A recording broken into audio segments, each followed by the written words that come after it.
Right now, you're alone in your own head. Just you in there.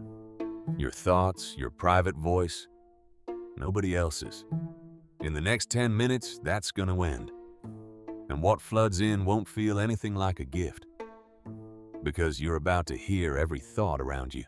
Every single one. All at once. Think about what that means. The lie a coworker tells you. You'd hear the truth sitting right underneath it. The interview where you can't read the room. Now you read the mind instead. The person across the table who swears they're fine, you'd know instantly that they're not. You'd never be fooled again. Never be surprised. Never lie awake wondering what someone really thinks of you. Sounds like the best superpower there is, doesn't it? That's the fantasy, the unbeatable edge. You win every negotiation. You spot every liar before they finish the sentence. You know exactly who to trust, who to keep, who to walk away from. You'd finally know for certain whether the person you love actually loves you back. Hold on to that dream for a moment, because the reality begins the second you open your eyes. It's 6 a.m. Your alarm hasn't gone off yet, but you're already awake because the man in the apartment above you is awake, and you can hear him. Not his footsteps, his thoughts. He's thinking about money. There's a number turning over in his head, a rent figure, due in 4 days, and he doesn't have it. You have never met this man. You've never said a word to him, and now you know the most private fear he owns. Then the woman next door drifts in. She's thinking about her mother, who is sick. Then a voice from 3 floors down, someone half asleep, replaying an argument that's years old. Then the couple across the hall, and one of them is thinking about a person who isn't the one lying beside them. It's 6 a.m., and you already know too much about people you've never met. Here's something scientists actually measured. In 2020, 2 neuroscientists at Queen's University, Julie Tseng and Jordan Poppenk, tracked patterns in the brain and estimated that one person moves through around 6,000 distinct thoughts in a single day. 6,000 from one mind. Now multiply that by every mind within reach of yours. You get up, you get dressed, you step outside because you have a life to live and a job to get to. That was a mistake.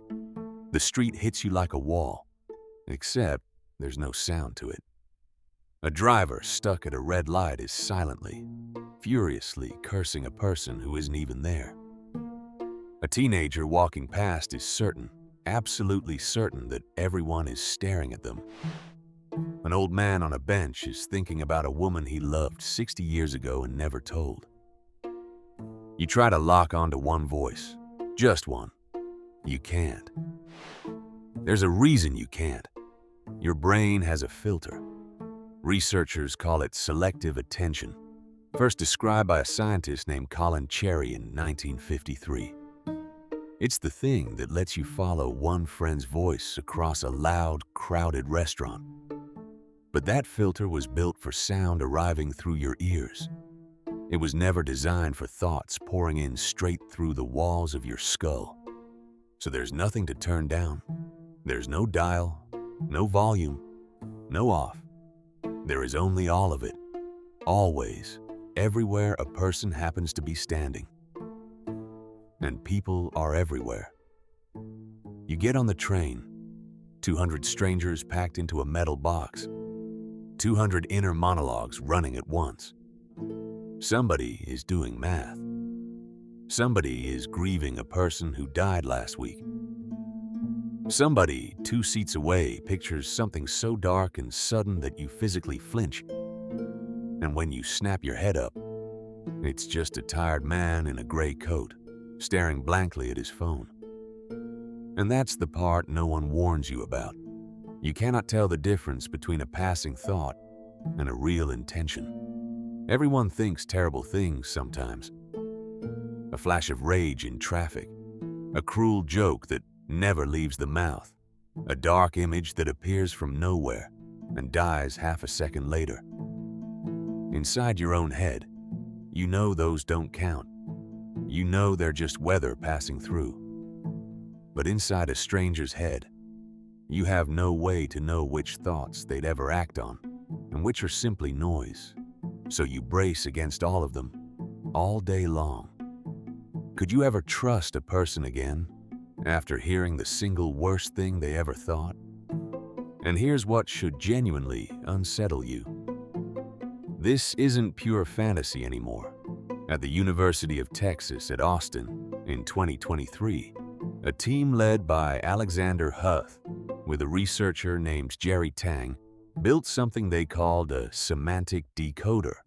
Using a brain scanner and an AI language model, they took a person's raw brain activity and reconstructed the gist of the words that person was hearing, or even just silently imagining.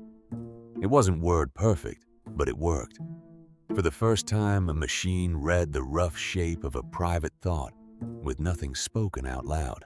Years before that, at the University of California, Berkeley, a lab run by Gallant, pulled off something similar with vision, reconstructing blurry, ghostly versions of the video clips people were watching, drawn directly out of the brain. The point is simple and a little frightening. Your thoughts are not as sealed as they feel from the inside. They leave a signature. And in this life you've been handed, you read every signature in the room, effortlessly, whether you want to or not. So what does that actually do to a person? It starts small. You stop enjoying conversations. Because a conversation is a kind of performance, and it's supposed to be. People say the polite thing while thinking the honest thing, and that tiny gap between the two is exactly where kindness lives. Your friend tells you your idea is great. In their head, they think it's a little flat, but they don't want to bruise you, so they don't say it. That gap used to be a gift they were quietly handing you. Now you hear both channels at once, and the gift dissolves in your hands. You hear what your parents truly think of the life you've chosen. You hear what your partner thinks when they look at you first thing in the morning, before the kindness kicks in. You hear the coworker who grins at you and resents you. You hear the close friend who genuinely loves you and is also, in some small buried corner, a little jealous of you. And none of it is evil. That's the cruelest part of the whole thing. It's just human. Messy, contradictory, unfinished, unfiltered human. The mind was never built to be read by anyone. It's a private rough draft, not a finished, polished sentence. But now you're reading everyone's rough draft, every mind, all the time. Do you see the trap closing yet? Try going on a date. You'll only do it once. You sit across from someone you actually like, someone who likes you back, and you can hear that they do, which should be the most wonderful thing in the world.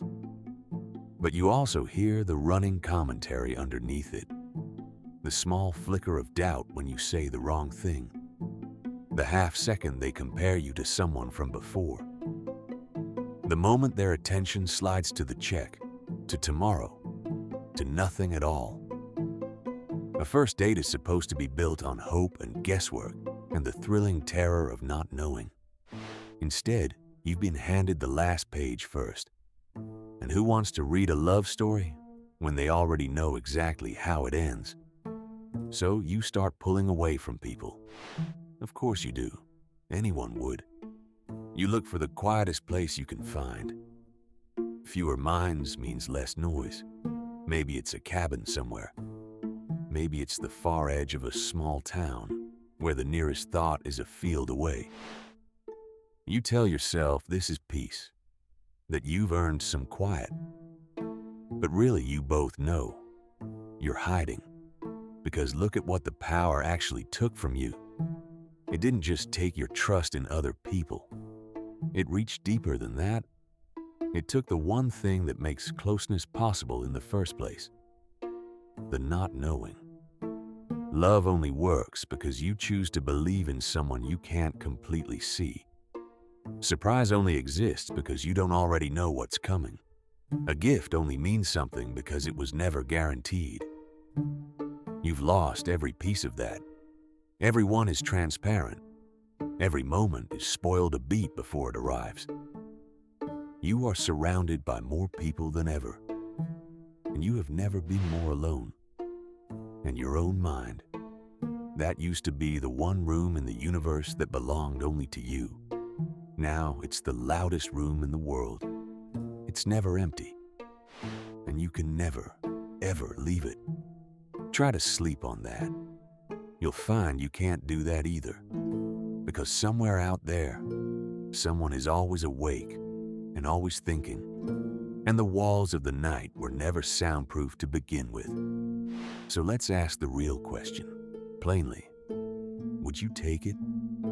The power to hear every thought around you, knowing everything that comes bolted to it, knowing you'd win every argument and lose every friendship, knowing you'd never be lied to and never be close to another person again, knowing that the quiet in your own head, the quiet you're sitting in right now, is the exact price of admission.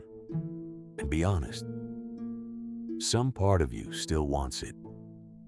The pull of finally knowing the truth is almost impossible to let go of. We spend our whole lives guessing what other people really think of us, reading faces, second-guessing tone. The chance to simply know once and for all, that's a powerful drug. But knowing is not the same as understanding, and a thought is not a truth.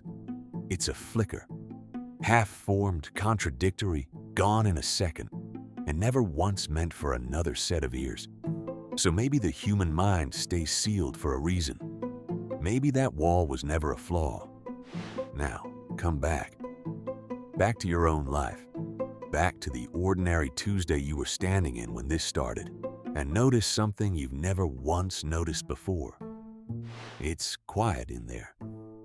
The person sitting near you right now is a mystery. You will never fully know what they think of you. And one moment ago, that felt like a weakness, a wall, a thing you'd fix if you could. Now you understand what it actually is. It's the reason you're able to love them. It's the reason they can still surprise you. It's the reason a single kind word from them lands so hard, because it might never have been said at all. You're alone in your own head, just you in there. Your thoughts, your private voice, nobody else's. And after everything you just heard, that isn't a limitation. It's the most peaceful thing you will ever own.